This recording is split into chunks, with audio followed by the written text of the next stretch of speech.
kwa sababu kuna mambo ambayo kama ukishajijua wewe ni nani kwa Kristo huwezi kuyafanya. Kwa hiyo inamaanisha ili mradi mtu wewe unamuona anafanya kazi na ana enjoy kufanya hicho kitu anachofanya na anafanya kazi ni halali, mimi naona ni sawa. Naona ni sawa. Unajua kwamba ndoa inajengwa na watu watatu kwa Uislamu wa Biblia, kuna mwanamke, kuna mwanaume, kuna Mungu. Kwa hiyo inamaanisha ingredient hata moja hapo kwenye hiyo ndoa ikiwa ni sio fresh wala sio nzuri, hiyo ndoa haiwezi kufanya. Vile ambapo unataka partner wako awe navyo, hiyo unataka awe na hofu ya Mungu, unataka afanyaje na hivyo vitu inabidi na wewe uwe navyo, kwa sababu haiwezekani bwana heshimu wazazi, sio aibi, ana kesi yoyote, sio kwa na hofu ya Mungu. Mbona kama umesita? Sawa. Habari? Salama. Unaitwa? Naitwa Atupokile Isaya. Atupokile Isaya. Sawa. Karibu, hapa ni Njombe Moja, mimi ni Sam Samuel. Asante sana. Karibu mtazamaji wa Njombe Moja na mtangazaji wako Sam Samuel. Tuko na Madam Atupokile Isaya. Tutaenda kupiga story mbili tatu kuhusiana na masuala mbalimbali ya kijamii. Kuuliza maswali kadhaa, labda atatupatia majibu kwa mtizamo wake. Zingatia, ni mtizamo wake. Sawa. Sasa Atupokile, imekuwa ni kawaida kusikia wasichana wa matabaka tofauti tofauti, wa dini tofauti tofauti, katika kueleza kuhusiana na matakwa yao kwenye swala zima la mahusiano. Binafsi nimekuwa nikisikia nataka mwanaume mwenye hofu ya Mungu, nataka mwanaume mwenye hofu ya Mungu. Si kwa msichana mmoja, si kwa wasichana wawili, ni wengi, si ndivyo? Wasanii, watu wa dini, yani kila mmoja anataka mwanaume mwenye hofu ya Mungu. Je, hii wewe kwako inaingia kama ni moja ya sifa pengine ya mwanaume ambaye ungemtaka, kama ambavyo wengi wa wasichana wanasema mwenye hofu ya Mungu, wakihitaja kama sifa namba moja? Inaingia kama sifa namba ngapi? Namba moja au mahala fulani tu? Iko tu mahala fulani. Sawa, pengine atatuambia sifa yake ya kwanza. Anyways, tuachane nayo, mtu dili na hili bila kujali yupo katika nafasi gani. Wewe unatafsiri vipi hofu ya Mungu? Achana na wengine, pengine kila mmoja anaweza kawa na tafsiri yake. Wewe binafsi umekubali kwamba ni moja ya sifa ambayo ungeitaka, sio? Unaitafsirije mwenye hofu ya Mungu? Kijana anayesikiliza anaweza kupata some insights. Yes. Kwa tafsiri yangu mimi, mtu mwenye hofu ya Mungu ni mtu yule ambaye anaishi kutokana na matakwa ya Mungu ambavyo anataka. Kwa hiyo inamaanisha yeye anakuwa anachukulia Mungu kama pointi yake ya control. Yaani anakuwa mambo anayofanya inabidi awe kama yale Mungu anayofanya katika maisha yake. Kwa hiyo inamaanisha mtu mwenye hofu ya Mungu kwangu mimi ninavyotafsiri ni mtu ambaye anafanya mambo ambayo Mungu anataka yeye ayafanye. Mtu anayefanya mambo ambayo Mungu anamtaka afanye, unamtafsiri kama mwenye hofu ya Mungu, sio? Kwa kipimo cha haraka labda cha nje, how can you tell kwamba brother hapa ana hofu ya Mungu au huyu hana hofu ya Mungu? Kipimo cha kibinadamu. Kwa kipimo cha kibinadamu unaweza kaangalia kwa matendo yake yanayotenda. Mtu inabidi awe na upendo, awe na upole, ana uvumilivu kwa wengine. Yaani zile sifa ambazo tunategemea kwamba Mungu ambazo tunategemea kwamba huyo mtu anayekuwa na hofu ya Mungu tunategemea tunavyomuona na kumfanya hivyo vitu. Kristo naye amefanya vile vitu, kwa sababu inamaanisha yeye anaposema ana hofu ya Mungu anampata Mungu na Yesu kama watu ambao wanawaangalia. Kwa hiyo inamaanisha matendo ambayo anayatenda yeye tunategemea tuyaone Yesu alikuwa anayafanya, au Biblia inataka watu wafanye hivyo. Biblia, wewe rejea yako kubwa ni Biblia, si ndio hivyo? Unaweza kututajia labda matendo angalau hata mawili matatu, yani kwamba hili na hili at least inataja kwamba huyu jamaa ana hofu ya Mungu. Kwanza anakuwa na upendo kwa wengine kama Kristo alivyokuwa na upendo kwetu. Anaudhihirishaje sasa? Sasa hapo kudhihirisha inaweza ikawa kazi, kwa sababu kila mtu ana mtazamo wake wa upendo. Kuna mtu anaona upendo labda ni hivi, yani kunakuwa tuna tafsiri tofauti za upendo. Ila kwa huyo mtu anakuwa na upendo, anakuwa na uvumilivu, unaona, anakuwa labda na huruma kwa watu wengine. Kwa hiyo hivyo ndo naweza ni tafsiri ya kwanza. Umetaja upendo na umedadavua tu. Kuna tafsiri nyingine yoyote ya hofu ya Mungu? pia huyo mtu inabidi awe anaishi kwa yale mambo ambayo Mungu ametuagiza kufanya. Kwenye Biblia kuna amri zile 10 za Mungu. Kwa hiyo inamaanisha tukisema mtu ana hofu ya Mungu anafuata kile ambacho Mungu ametuambia kufanya, ambapo kimoja wapo kwenye Biblia ni zile amri za Mungu. Kwa hiyo huwezi kuniambia mtu ana hofu ya Mungu lakini vile Mungu ambavyo anataka afanye havifanyi. Unaona? Kwa hiyo inamaanisha huyo mtu inabidi naye anafanya yale mambo ambayo Mungu anambia afanye na yale makatazo ambayo tumepata tusifanye ayafanye. Kwa hiyo kwa lugha nyepesi ni kwamba ni mtu ambaye hautotizamia atachiti, si ndio hivyo? Kwa sababu amri za 10 zinasema usizini, sio? Amri 10 za Mungu. Ni mtu ambaye hautotazamia asiheshimu wazazi, si ndio? Au watu wote ambao wamemzidi umri pengine, si ndio? Maana atakuwa ni mtu mwenye heshima na nini, si ndio? Unapima tu kwa nje. Ana hofu ya Mungu, sio? Sababu anaheshimu wazazi, si ndio hivyo? Aibi, ana kesi yoyote, si ndio? Kwa ana hofu ya Mungu. Mbona kama umesita? Kwa nje pia sisi kama binadamu tunaweza tusiweze, kwa sababu mtu hivyo vitu anaweza akawa anafanya ili kujionyesha, anaweza akapitenda, lakini pia kwa msaada wa Mungu, kwa sababu kuna mambo mtu anaweza akaigiza akaigiza igizo likakaa kweli usifahamu. Kwa hiyo hofu ya Mungu, labda tuseme Mungu mwenyewe naye anakusaidia kumsema kwamba huyu hapa ni kweli au haya ni naigiza. Sawa. Hiyo ni tafsiri yako wewe ya hofu ya Mungu. Je, unafikiri madai haya yanapotolewa na wasichana wengine wa makundi mbalimbali, dini, madhehebu tofauti, unafikiri wana maana sawa na ya kwako au pengine wana maana nyingine? Maana nyinyi wote ni watoto wa kike, pengine mnafahamu mambo yenu vizuri zaidi kuliko ambavyo sisi pengine tungeelewa. Nadhani wengi wanakuwa na maana sawa na hiyo. Nadhani wanakuwa na maana sawa na hiyo. Sawa. Mwanzoni kabisa ulisema kwamba ni moja ya sifa. Utakumbuka pia mtazamaji ni moja ya sifa, lakini wewe kwako sio ya kwanza, tofauti pengine na wengi wa wasichana wanavyodai wao ni sifa ya kwanza, kwamba mimi nipate tu mtu mwenye hofu ya Mungu, si ndivyo? Hayo mengine atajiseti, lakini kwako umesema ni moja ya sifa lakini sio ya kwanza, si ndivyo? Kama utojali unaweza kutuambia wewe una sifa gani ya kwanza, labda wewe binafsi? Sifa kwanza mimi naweza nikasema nitarejea kwenye Biblia pale mwanzo Mungu alipoumba mtu, unajua kwamba Adamu ndio mtu wa kwanza kuumbwa. Kwa hiyo inamaanisha mimi nitaangalia zile characters ambazo Mungu alimwekea Adamu au zile characters ambazo Adamu alikuwa nazo. Kwa hiyo kitu cha kwanza kabisa Mungu alikuwa anaomba, alisema na tuumbe mtu kwa mfano wetu na kwa sura yetu. Kwa hiyo inamaanisha huyo mtu, mimi naweza nikasema kitu cha kwanza inamaanisha huyo mtu awe anajijua yeye identity yake kwa Mungu, kwa sababu the first thing ambacho Mungu alikupa wote binadamu wakati anatuumba ni identity yetu kwake. Kwa hiyo inamaanisha huyo mtu awe anajijua identity yake yeye kwa Mungu na image yake, anayefahamu identity yake kwa Mungu. Kwa Mungu Hicho ndio tunataka kitu cha kwanza. And hofu ya Mungu tumesema unaweza kupima kwa upendo na kufuata yale ambayo Mungu anaelekeza, ukirejelea kwamba amri 10 au tegemea atakuwa mwizi, atakuwa mwongo, sio hivyo? Yes, mambo ya kuchiti nini sio vitu vyake kabisa, sio? Hasa kwenye identity unaweza kutambua kwamba huyu anatambua identity yake, huyu atambua identity yake, kwa sababu zingatia tunazungumzia mtu ambaye hayupo bado, ndio yani kwamba tumechora tu picha ya mtu fulani, sio?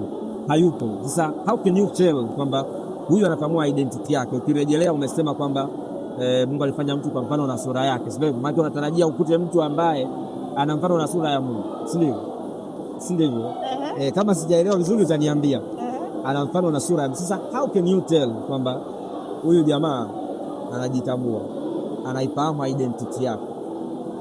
Kwanza kabisa ninachoweza kufanya utambue huyo mtu hatahitaji validation kwa watu wengine, kwa sababu anajijua yeye ni nani kwa kusema maisha value yake yeye anajiona kama Mungu anamuona. Kwa hiyo inamaanisha huyo mtu utamfahamu kwa sababu gani? Value yake yeye haipo kwa watu wanapomuona au vitu vinavyoendelea huku duniani, labda kwa mfano mavazi, labda trends zinazoendelea. inamaanisha huyo mtu value yake inakuwa imejengwa kwa jinsi Kristo anapomuona. Kwa hiyo inamaanisha yeye value yake inakuwa ni kwa Mungu. Kwa hiyo maana yake umetupeleka tena mbali kidogo, kwamba mtu ambaye anakuwa anatambua value yake hatoegemea kwenye external validation, sio hatoegemea kwenye watu wanasema nini ili kusupport au kumfanya yeye ajiamini, sio hivyo? Zungumzia masuala ya mavazi and stuff. Kwa maana yake umeongea tena kwa upande wa mavazi, labda kwamba kuna namna fulani ya uvaaji ambayo mtu akivaa anasema huyu anafahamu identity yake.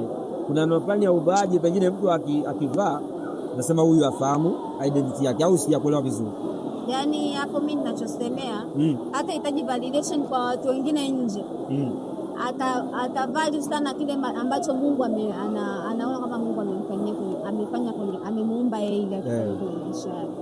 Kwa hiyo inamaanisha mavazi au hayo mawazo mengine ya watu kuhusu kwake hayawezi akashika nafasi ya kwanza kuliko Kristo kile ambacho alikuwa amemfanyia au ambacho Mungu anamtambua kwacho. Yaani swali ni kwamba wewe utajuaje sasa, angalau ile issue ya mavazi ungezungumzia kwamba uvaaji wa namna fulani unaonesha kwamba huyu mtu bado kuna kitu hajakifahamu vizuri, anaonekana kama ana njaa ya external validation, sio hivyo? Kuna namna fulani ya uvaaji inamfanya huyu mtu aonekane ni mtu confident, anayejiamini, anajua yeye ni nani, sio hivyo? Kwamba identity yake ni nani. Je, mavazi ni sehemu ya determining factor? Kwa sababu tunataka kuangalia kwa nje, kwani kwa nje tunaweza tukapima kwamba huyu ni hivi, huyu ni hivi, kama ambavyo kwenye hofu ya Mungu tumesema tutaangalia mtu bwana hana masuala ya uziwizi, sio muongo, wazazi anaheshimu. Inawezekana tusiwafahamu wazazi wake, lakini namna anavyo interact na watu wengine, watu wazima na so, na hata watu wengine tu ambao sio watu wazima, yani watu wote tu tunajua kabisa huyu mtu mwenye heshima zake, sio hivyo? Tunaweza tukapima kwa nje. Sasa tukizungumzia identity ni kama kitu too intrinsic kukipima.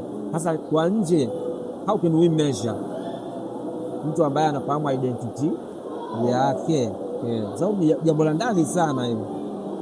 Mtu huwezi kujua kwamba mtu hapa ana seek external validation kama hamna kitu ambacho nje kimekuonesha kwamba huyu ana seek external validation, unless labda kama umeingia ndani ya nafsi yake umemsoma, lakini vinginevyo tunajua kibinadamu tu haiwezekani. That's my question.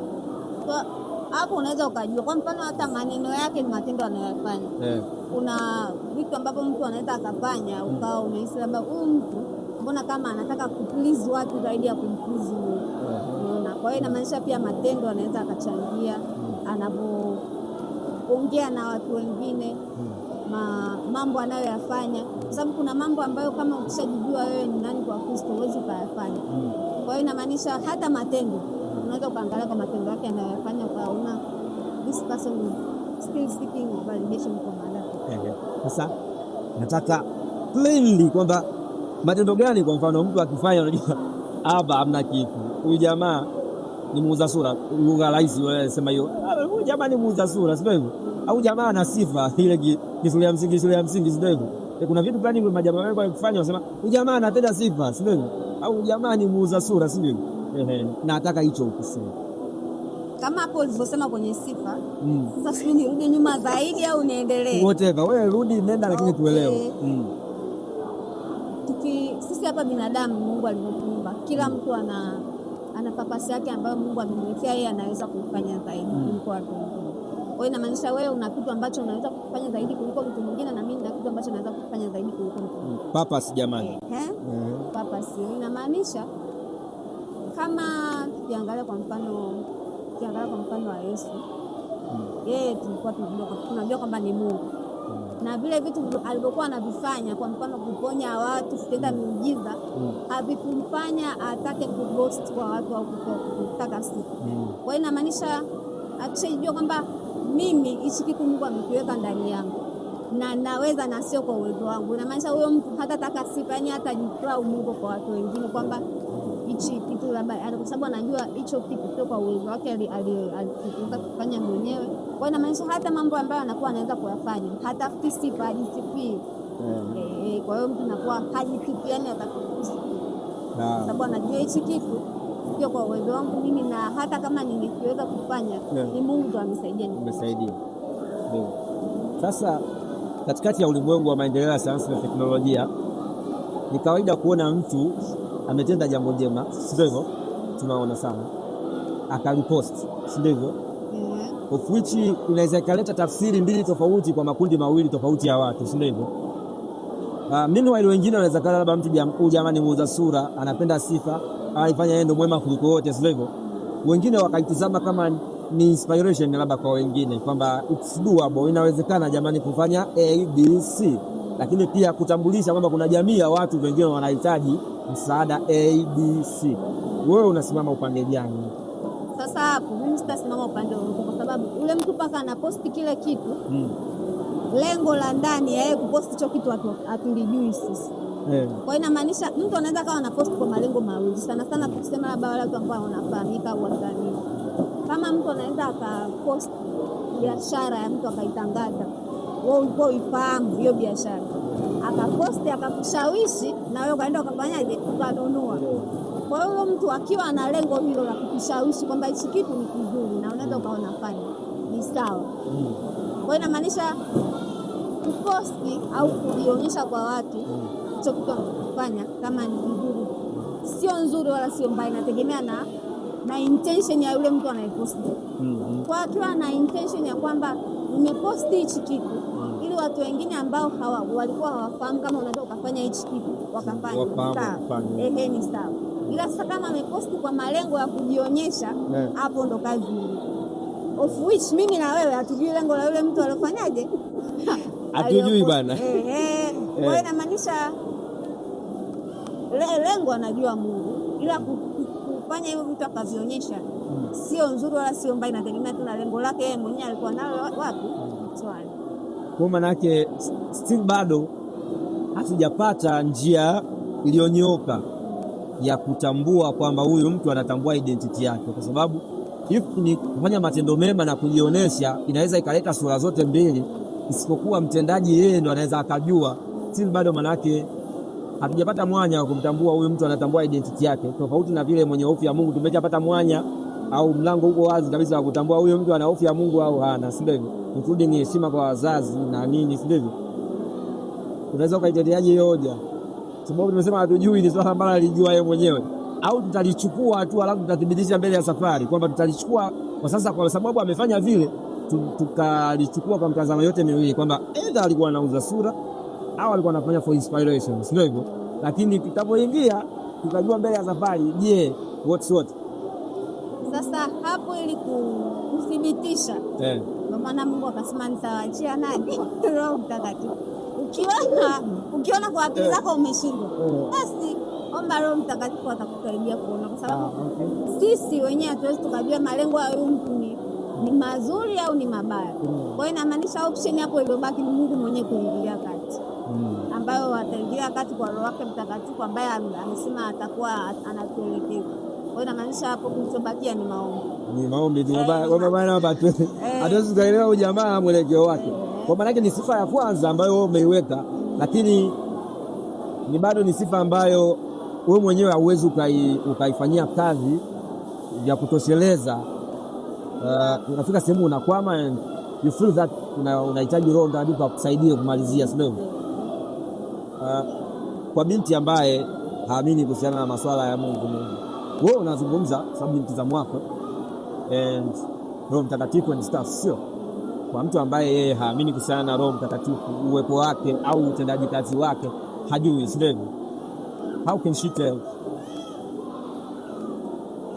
Au ndo turudi kwenye assumption kwamba achukue assumption zote mbili kwamba it's either for inspiration alikuwa anafanya hichi kitu au ajue identity yake na ni muuza sura kama muuza sura wengine. Let's get in, tutajua huko ndani. Huyo kama sasa hana msaada wa nje kupitia kwake, kupitia Mungu, basi abaki kuangalia vitu vya nje, maana kwa kawaida hataweza kwa akili zake. Sawa. Nashukuru sana. Tumezungumza kuhusiana na hofu ya Mungu ambayo ulisema wewe haipo, sio ya kwanza. Ipo lakini sio ya kwanza, si ndio hivyo? Na umetajia hiyo ya kwanza kwamba mtu anatambua identity yake kwa muktadha ule wa kuumbwa kwa mfano na sura ya nani? Na Mungu. Lakini pia umegusia kuhusiana na mtu ambaye anajua kapasi yake, si ndivyo? Kwa maana yake ataishi yeye, si ndivyo? Atajiishi yeye. Kuna sifa nyingine yoyote ambayo nafikiri yenyewe ni ya muhimu ya kuhitaji?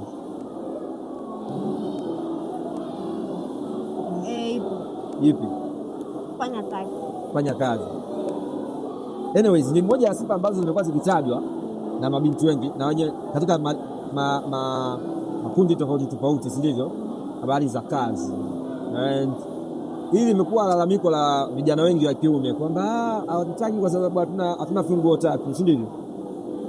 Ambapo imeonekana kama tafsiri ya kazi ndio hiyo, yani kwamba lazima kazi iwe kazi ambayo unaenda kufungua mlango, sio kazi unaamka asubuhi unabeba shoka, sio unabeba sururu, inaonekana kama sio kazi, si ndivyo? Lakini pia kama funguo tatu, kwa hiyo kwanza hiyo ofisi yaenda ya nyumba nini ya gari, hapo sasa unaonekana bwana wewe una kazi. Wewe unaposema mtu awe na kazi, unatafsirije mtu kuwa na kazi? Sababu it's almost kila mtu kazi anayo, ndivyo. Lakini yeye katika hao ambao tunaamini sisi wana kazi, kwa tafsiri yetu wanaonekana wanakutana na vikwazo kwa sababu wanaonekana hawana kazi. Kwa wewe kazi ina maana gani? Kazi kwa mimi naweza nikatafsiri ni kitu chochote ambacho mtu anafanya cha kihalali kinachomuingizia kipato. Kitu chochote ambacho mtu anafanya cha halali kinachomuingizia kipato. Hiyo tayari wewe imeshatoja huyu ana kazi. Bila kujali anaingiza shilingi ngapi, bila nini, hii kazi tayari. Mradi hiyo kazi anayofanya ni halali na inamuingizia kipato. Bila kujali kiasi gani. Okay, sawa.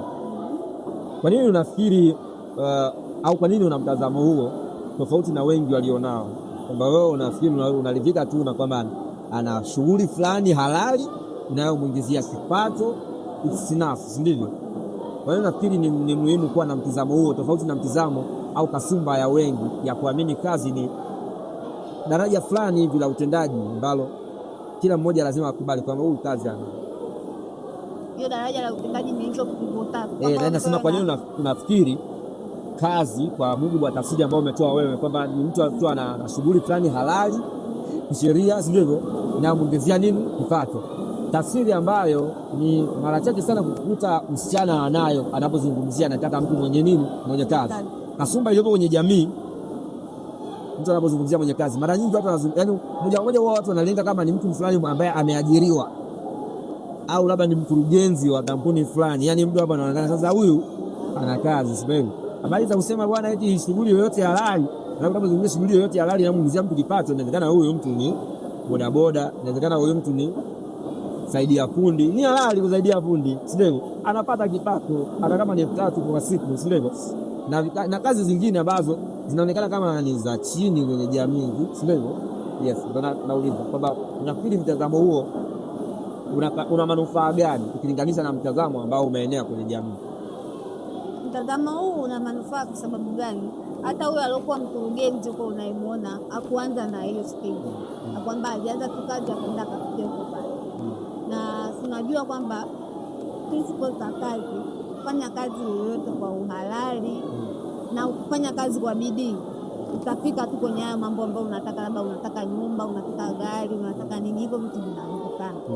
Kwa hiyo inamaanisha mtu yote ambaye anafanya kazi ndio kazi ni halali, na sidhani kama ni kitu kizuri sana kurely kwa mtu ambaye mwenye funguo tatu. Naona kama huo mtazamo wa kwamba mtu anayefanya kazi ni mzuri zaidi kuliko mtu mwenye funguo tatu. Kwa sababu gani? Huyu mtu akiendelea kufanya kazi kwa bidii, hivyo vitu anaweza akavipata na wengine wanaweza usivipate, kwa sababu sio kila aliyofanya kazi alikuja akapata nyumba, akapata gari, akapata nini. Lakini ukiangalia hata kwenye maisha ya kawaida, kama nilivyosema hapo mwanzo kwamba hata hao ambao tunaona wana hivyo vitu hawajaanzia huko juu, walianzia huko chini kidogo kidogo, baada ya kufanya kazi kwa bidii wakapanda juu, hivyo vitu vinakuja. Kwa hiyo inamaanisha hivyo vitu vipo, na usiexpect kwamba mtu anayeanza hapa sasa hivi akapata kwa ghafla hivyo vitu, yani akapata nyumba, akapata gari, akapata nini kwa wakati huo. Hiyo inakuja baada ya matokeo ya muda mrefu, mtu kufanya kazi diligent na kufanya kazi vizuri. Kwa hiyo inamaanisha mimi naona huu mtazamo ni mzuri zaidi, sababu unaweza ukaangalia kweli mtu akawa na hizo funguo tatu ambazo unazitaka, lakini hiyo kazi labda sio halali, Unaona, anaweza kawa na hizo funguo 3 unazozitaka, lakini labda hizo funguo 3 yani penyewe amepata kwa njia za panya ambazo hata haitakuwa na enjoyment ya kutumia hiyo. Kwa hiyo inamaanisha ili mradi mtu wewe unamuona anafanya kazi na ana enjoy kufanya hicho kitu anachofanya na anafanya kazi ni halali, mimi naona ni sawa. Kwa hiyo kama nimekusikia vizuri, kama umesikiliza pia vizuri, ni kwamba unatazamia kwamba ikiwa huyu ambaye Saidi ana funguo 3, imani yako ni kwamba na yeye alianza chini, hakuanzia hapo kwenye funguo 3, basi hata huyu ambaye ana kazi, kwa tafsiri ya kwamba shughuli yoyote halali inayomuingizia mtu kipato, si ndio hivyo, na yeye at a certain time atafikia level fulani tofauti na aliyopo sasa hivi, si ndio hivyo? Okay, lakini pia umeadmit kwamba kuna uwezekano pia asifikie hiyo level kwenye hiyo occasion ya kwamba hajafikia hiyo level, mambo yanakuwa. Na hapo sasa tutamjaji au tutamlaumu nani? Tutamlaumu yeye au tutalaumu wa watu wawili? Kwa sababu unapoingia ukiamini kwamba atapanda kwa ngazi hizo kiasi cha kufika na yeye pengine funguo 3 na asipande, sio hivyo? Tatizo inawezekana liko wapi? Kwake, wapo, kwenu nyote, au tatizo jingine nje na haya matatu ambayo tunataja? Kwenye maisha nadhani nikasema kuna principles ambazo ukizipata lazima utafutiani. Kwa mfano kuna principles ambazo tuseme labda principle of gravity, ukiruka lazima ushuke chini. Kwa hiyo inamaanisha either kama asipofikia huko ambako ulikuwa unatarajia kuna lazima hapa katikati kuna principles zilikuwa violated, ndio maana hajafikia huko. Kama mmeona inawezekana labda huyo mwanamke ndo aliviolate hizo principle, au yeye mwenyewe anayefanya kazi aliviolate hizo principles, kwa sababu kuna principles za maisha ambazo ukizifuata hiyo isiwe kwenye mafanikio unafika. Unaona, kwa hiyo inamaanisha asipofikia lazima hapo kuna vitu katikati vilivunjwa au kwenda sawa, ndio maana afikie kwa alipokuwa anatarajia. Kwa maana yake, kwa maelezo yako ni kwamba ni kama hizo Amazon umempa mwenyewe kwamba ndio maana nimesema inawezekana kama walioana, inawezekana labda mke labda hakuplay part yake, au labda mume mwenyewe hakuplay part yake, au uko kazini kuna mambo aliyafanya hayakwenda sawa. Unaona, kwa hiyo yani vyote vinawezekana. Okay, sawa. Kwa maana yake muktadha ndio utaamua nani alaumiwe, au sivyo? Maana yake kwamba lazima tufike mahala sasa tupime, hatujatoboa. Kwa nini hatujatoboa wakati kazi tunafanya, sio hivyo? Na tunaamini yule mwenye funguo 3 naye alianza baby steps kama sisi, sio hivyo? Kwa hiyo maana yake hapa lazima utaanza kutafuta mchawi. Lazima mrudi mtafute mchawi, sio? Alafu akishapatikana inamaanisha mna correct bwana, tulikosea 1 2 3, turudi tufanye mambo yawe sawa. Sawa. So maana yake umezungumza mambo mawili, umesema matatu. Maana yake sasa sifa 3 umesema mwenye hofu ya Mungu, of which sasa mimi naweza nikaweka if not ya pili basi ya 3. Ukasema wewe ambao umekubaliana na wale wengine, japo kwa wengi ni ya kwanza, lakini ya pili umesema mtu anayefahamu identity yake, of which wewe ndio umeweka kuwa ya ngapi? Kuwa ya kwanza, kwamba mtu anayefahamu identity yake, mtu anayeishi purpose, sio? Anayefahamu purpose yake, sio? Alafu ya 3 umezungumzia kuhusiana na kazi, ukitafsiri kazi kama shughuli yoyote halali yenye kumuingizia mtu kipato, huku ukiwa na imani kwamba kwa uhalali wa shughuli ile, kwa bidii ambazo au jitihada ambazo zinawekwa, bila shaka uwezekano wa kufikia funguo 3 huko. Na in case level hiyo isipofikiwa, manake lazima kuna kitu hapo katikati akijafanywa sawa. Kwa hiyo haina budi kurudi kwenye drawing board, kuangalia nani ambaye amesababisha jambo hili likae ndivyo sivyo, na kutafuta suluhu ya pamoja. Yes, namna tunaomoka vipi, sababu kama kazi tunafanya, lakini mbona hatutoki hapa tulipo, si ndivyo? Yes. Sawa sawa. Na kingine chochote ambacho ungependa kuzungumza? Maana umeshataja sofa sifa 3 au tupa nyingine?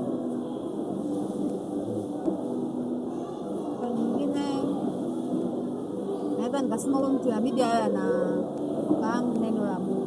Unafahamu? Neno la Mungu. Okay, neno la Mungu.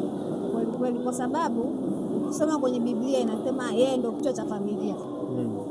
Na tunajua kwamba kichwa cha familia au tunaweza kufanya kama yeye ndio foundation.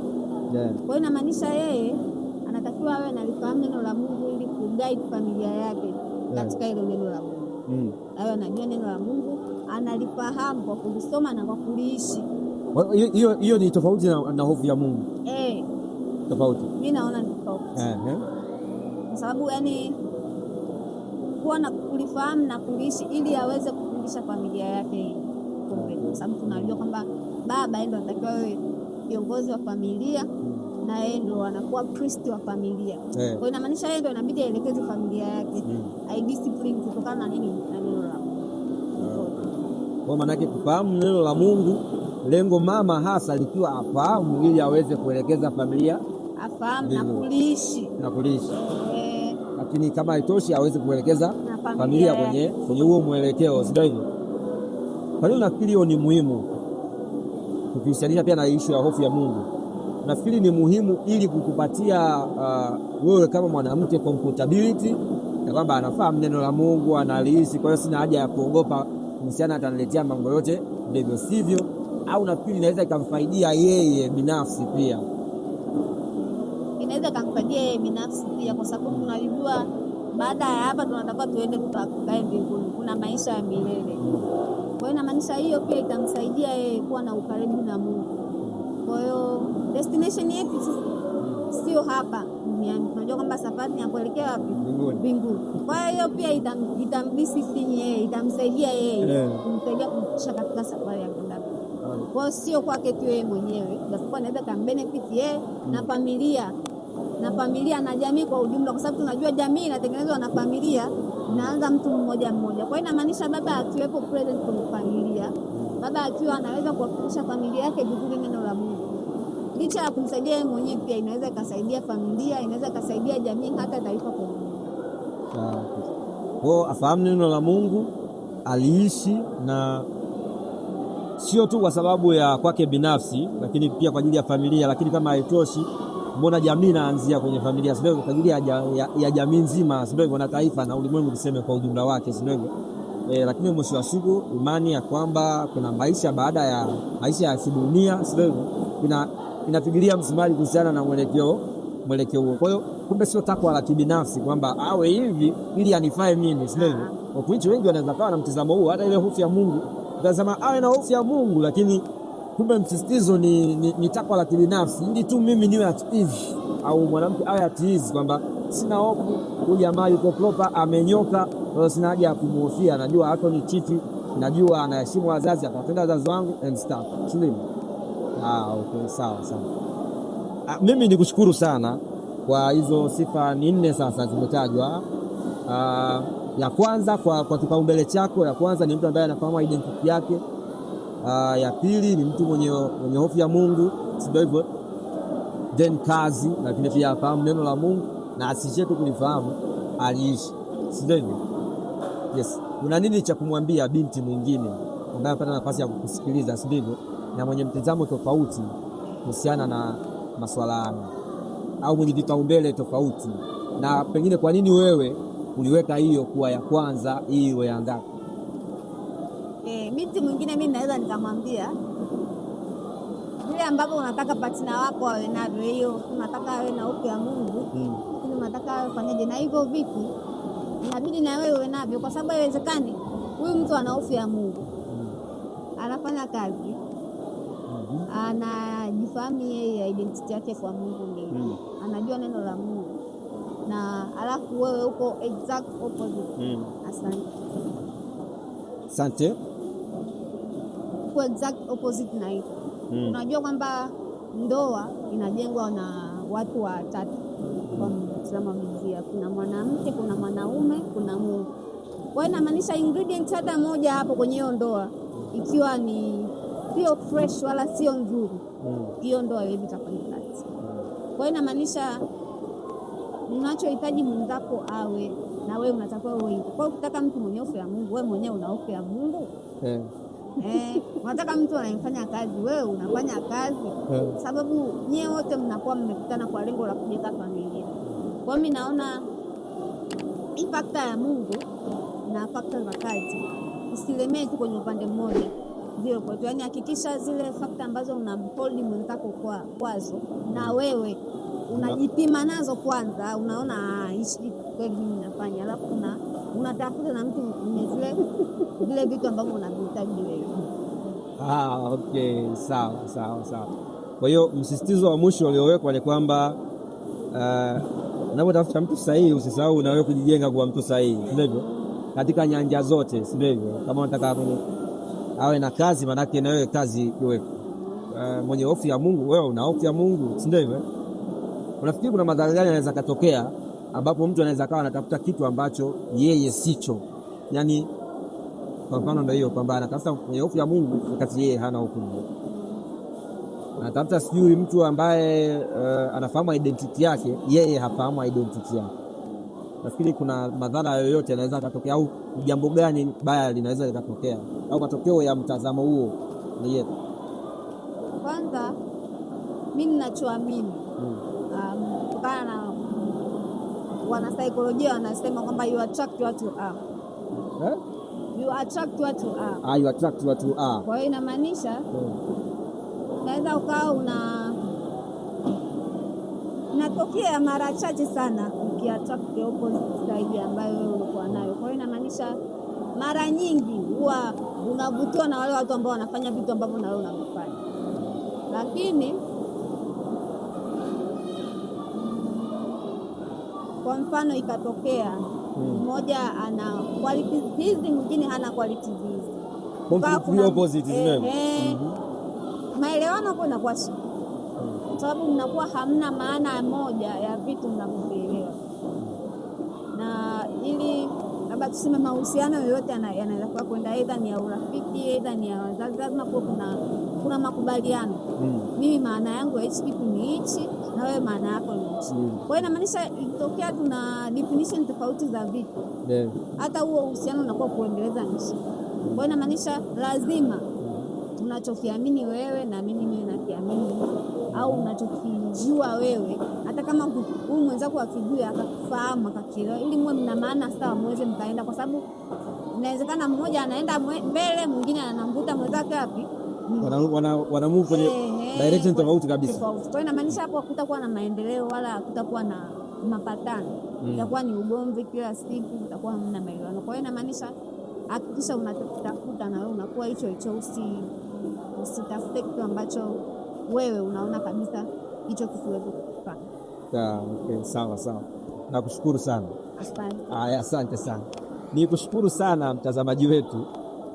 Nikukaribishe tena wakati mwingine ambapo tunaweza tukawa na mtu mwingine tukizungumza mambo mbalimbali ya kijamii, ya kiuchumi na mambo mengine mengi. Kwa siku ya leo tunashukuru sana, tumezungumza na Madam Tukokile hapa akituambia kuhusiana na mtizamo wake kuhusiana na mambo ambayo yamekuwa common kwenye jamii yetu, masuala ya mahusiano. Kila mmoja jamani anahusiana kwa namna moja ama nyingine, lakini tulikuwa tukiangazia masuala ya mahusiano ya ndoa, hasa pale ambapo mabinti au vijana wa kiume wanapotafuta mwenzi wa maisha na sifa mbalimbali anazozitafuta. Tumeangalia usahihi au upotovu wa sifa hizi na athari zake katika maisha kwa ujumla wake. Madam Tukokile ametupatia mtizamo wake, na wewe unaweza kuwa na mtizamo wako ambao unaweza ukautoa. Sio lazima ufanane na madam hapa. Yeye ana mtazamo wake kutokana na life experiences zake, na wewe unaweza kuwa na mtazamo wako kutokana na life experiences zako au namna ambavyo umejifunza and stuff. So nikukaribishe wakati mwingine. Kwaheri kwa sasa.